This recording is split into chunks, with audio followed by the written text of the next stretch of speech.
Gracias, presidente. Lo primero que quiero hacer es alegrarme en el día de hoy que tengamos una amplia votación y muy mayoritaria para finalmente cumplir una palabra que nos propuso nuestra presidenta Michelle Bachelet en su campaña y que ahora está cumpliendo, que es la creación del Ministerio de la Mujer y de Equidad de Género.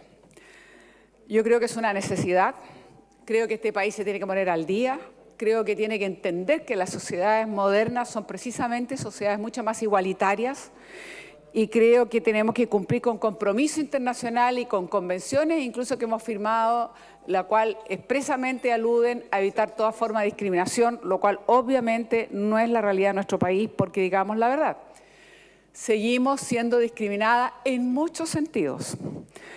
Somos discriminadas ganando menos, somos discriminadas en cuanto a subrepresentación política, somos discriminadas en cuanto a menores pensiones, en cuanto hay un enfermo catastrófico o un adulto mayor no autovalente, ¿quién es la primera que deja el trabajo o quién se dedica? Evidentemente es la mujer. Nunca se valora el trabajo y el aporte económico que hace la sociedad a las mujeres con todo lo que cumplen en su rol. No existe realmente una verdadera corresponsabilidad equitativa, armónica frente a las tareas domésticas, cargamos con doble jornada, no existe de verdad derechos sexuales reproductivos asegurados y garantizados. Todavía recuerdo en este Parlamento quienes dimos la batalla por el divorcio con disolución de vínculo, que recién fue aprobado en el 2004, se nos trató de todo, que éramos antifamilia, divorcistas desde luego, etcétera, etcétera, que íbamos a disolver la familia. Bueno, todavía recuerdo lo que hemos tenido que dar para siquiera hacer unas jornadas relativas de educación afectiva sexual. Existe evidentemente una discriminación en el sentido que los embarazos adolescentes precoces, si ustedes calculan una comuna como La Pintana o Vitacura, evidentemente que hay una tremenda diferencia. Todavía somos discriminadas incluso en la batalla que nos costó para la píldora del día después. Todavía tenemos que leer en la prensa situaciones como una niña violada de 12 años, que incluso si era inviable, ese feto tenía que llevar ese embarazo a término porque no hemos sido capaces como país legislar para interrupción del embarazo con 3 causales específicas, entre otras lo que puede ser una violación. O sea, ni siquiera le damos la oportunidad a que esa menor de edad, juntamente con su familia, probablemente pueda tomar una decisión responsable sobre lo que desea. O sea, cuando uno enumera tan solo, desde luego, además las mujeres no solo tienen menor pensión y ganan menos, como decía, sino más que incluso viven más. Entonces, cuando uno hace una pequeña lista, porque todavía podía continuar, acoso, violencia intrafamiliar, tremenda lacra mundial, porque no es solamente el caso de Chile, hemos visto países altamente desarrollados con ese tremendo problema. Aquí hay un tema cultural de fondo, muy, muy importante. Hemos vivido por muchos años bajo un signo cultural de dominación y nos ha costado décadas de lucha que las mujeres seamos reconocidas en nuestra plenitud de derechos como seres humanos pensantes, como seres humanos con derechos propios, como seres humanos que tenemos derecho de opción a elegir. Y caramba, que ha sido batallas difíciles y yo quiero aquí hacer mi pequeño homenaje a todas las mujeres que nos antecedieron y que se la jugaron para que alguna vez no solo tuviéramos derecho a voto, comenzar a ser elegida, sino que de verdad hacer entender a la sociedad la necesidad de avanzar en esta sociedad que discrimina, en esta sociedad además que tenemos lacras como son el tema de la trata, el tema de las mujeres migrantes, que son las que más sufren, evidentemente, y difícilmente van a hacer denuncias porque muchas de ellas están ilegales, y seguimos y suma y sigue. Hace un tiempo atrás sacamos una ley que yo me alegro para las trabajadoras de casa particulares, pero la cantidad de abusos que se pueden ver son enormes. Y todavía las mujeres, desgraciadamente, una parte importante se emplean en servicios domésticos de otra índole, y muchas de ellas que hacen pequeños emprendimientos, naturalmente no tienen protección social.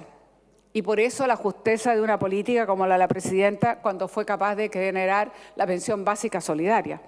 Pero son pequeños avances. Y por eso es tan importante incluso que cuando terminemos con el sistema binominal, después de 20 y tantos años, haya la propia presidenta puesto justamente una norma que diga que ninguna lista se podrá inscribir si tiene menos del 40% de un género o más del 60% del otro. ¿Por qué? Porque es necesario. ¿Por qué ustedes creen que le hace bien a la democracia? Aquí habemos apenas 6 mujeres. Creo que decía la senadora Muñoz, ¿ustedes piensan que las 6 que estamos aquí es que somos las más capaces? ¿O hemos dejado cientos de mujeres sin posibilidades?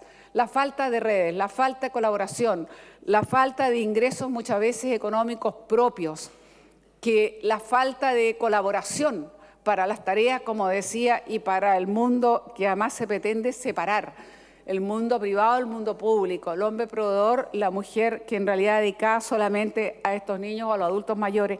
Ya es hora que entendamos que las mujeres somos, no solo somos seres humanos, sujetos de derechos, sino que además queremos ser partícipes de la construcción de un mundo diferente y tenemos esperanza que las nuevas generaciones se comporten de otra manera, porque vemos todavía, desgraciadamente, muy todavía casi atávico, muchos rezagos culturales que siguen siendo parte de mucho de las institucionalidades que nos acompañan. Miren los partidos políticos, miren la dificultad que representa muchas veces para las mujeres para que puedan efectivamente desafíos electorales importantes como puede ser y no seguir tan subrepresentadas. Miren incluso la escasez de mujeres en los directorios, en fin. ¿Hasta cuándo vamos a seguir pagando nosotros la responsabilidad por la maternidad? Piensen en la salud, piensen en el descaro de una sociedad que trata la maternidad como responsabilidad de las mujeres y nos cobran 300% más en un ISAPRE, simplemente porque somos peligrosos en edad reproductiva cuando estamos en edad reproductiva. ¿Hasta cuándo podemos concebir siquiera que una sociedad libre, democrática, que se presta o cree en sí misma de que de verdad democráticamente hace sus políticas públicas y puede tolerar esta discriminación que nos puede hacer el servicio privado de salud, que es capaz de aumentar hasta en 300%, como decía, una cuota por el solo hecho? Cuando digo esto, que es una mera enumeración, me pregunto hasta dónde yo podría coincidir, y por supuesto que discrepo, y lo digo con cariño, pero claramente opiniones como la que escuché al senador Orpiz por su intermedio, presidente. ¿Cómo puedo hablar de neutralidad? ¿De qué neutralidad estamos hablando? Si aquí estamos hablando de una cancha completamente dispareja, estamos hablando de la invisibilización, estamos hablando de la discriminación, estamos hablando de las menores oportunidades, estamos hablando de la pobreza o feminización de la pobreza de tantas mujeres y podemos hablar de neutralidad. Cuando aquí se nos quiere creer que el verdadero mérito solamente, justamente, y valga la redundancia, está en el mérito, como si el mérito fuera en abstracto y no se mira el contexto donde las mujeres crecemos, nos desarrollamos, evolucionamos, nos realizamos, la verdad es que no se entiende. Y yo creo que es hora también que se entienda que la equidad de género es absolutamente necesaria e indispensable. No es solo que hayamos por fin asumido que existe una construcción cultural que se llama género, sino que tenemos que llegar a esa equidad de género y que alguna vez a lo mejor vamos a poder decir las mujeres de verdad ganamos lo mismo por igual trabajo. Alguna vez vamos a poder decir no tenemos por qué tener mucho menores pensiones. Alguna vez se tendrá que medir económicamente qué aporte hacemos las mujeres al hacernos cargo de esos adultos mayores. ¿Cuánto le economizamos al Estado si tuviera que asumir la totalidad de esos adultos no autovalentes, por favor, o de esos enfermos catastróficos que están en las casas? ¿Cuánto más todavía nos falta para hacer más conciencia? ¿No es doloroso acaso que tengamos 30 y tantas muertes en manos de parejas, exparejas, de mujeres que simplemente todavía está ese fenómeno cultural de la dominación que me pertenece? ¿Cuánto más vamos a tener que seguir soportando las mujeres para lograr socializar a nuestros niños que sin violencia es como realmente los seres humanos debieran entenderse y pudieran desarrollarse en plenitud? Y que las parejas evolucionan y que tienen ruptura. Por eso recordaba cuánto nos costó el divorcio. Y yo sé que vamos a dar la batalla por la interrupción del embarazo, pero estamos disponibles a hacerlo, porque creemos que llegó la hora de dar y generar oportunidades y tener respeto en ese sentido, porque nadie obligó a nadie a divorciarse porque había una ley. Si alguien se divorcia es porque ese matrimonio se terminó. Y si el día de mañana alguien interrumpe su embarazo por alguna de estas causales, es porque efectivamente no va a ser porque existe la ley. Por eso, presidente, yo quiero esta tarde decir que me siento contenta que por fin vamos a dar el primer paso, que es apenas en general, pero también señalar que ya es hora que vayamos mirándonos y mirando y aprender a mirar a las mujeres como sujeto de derecho en igualdad.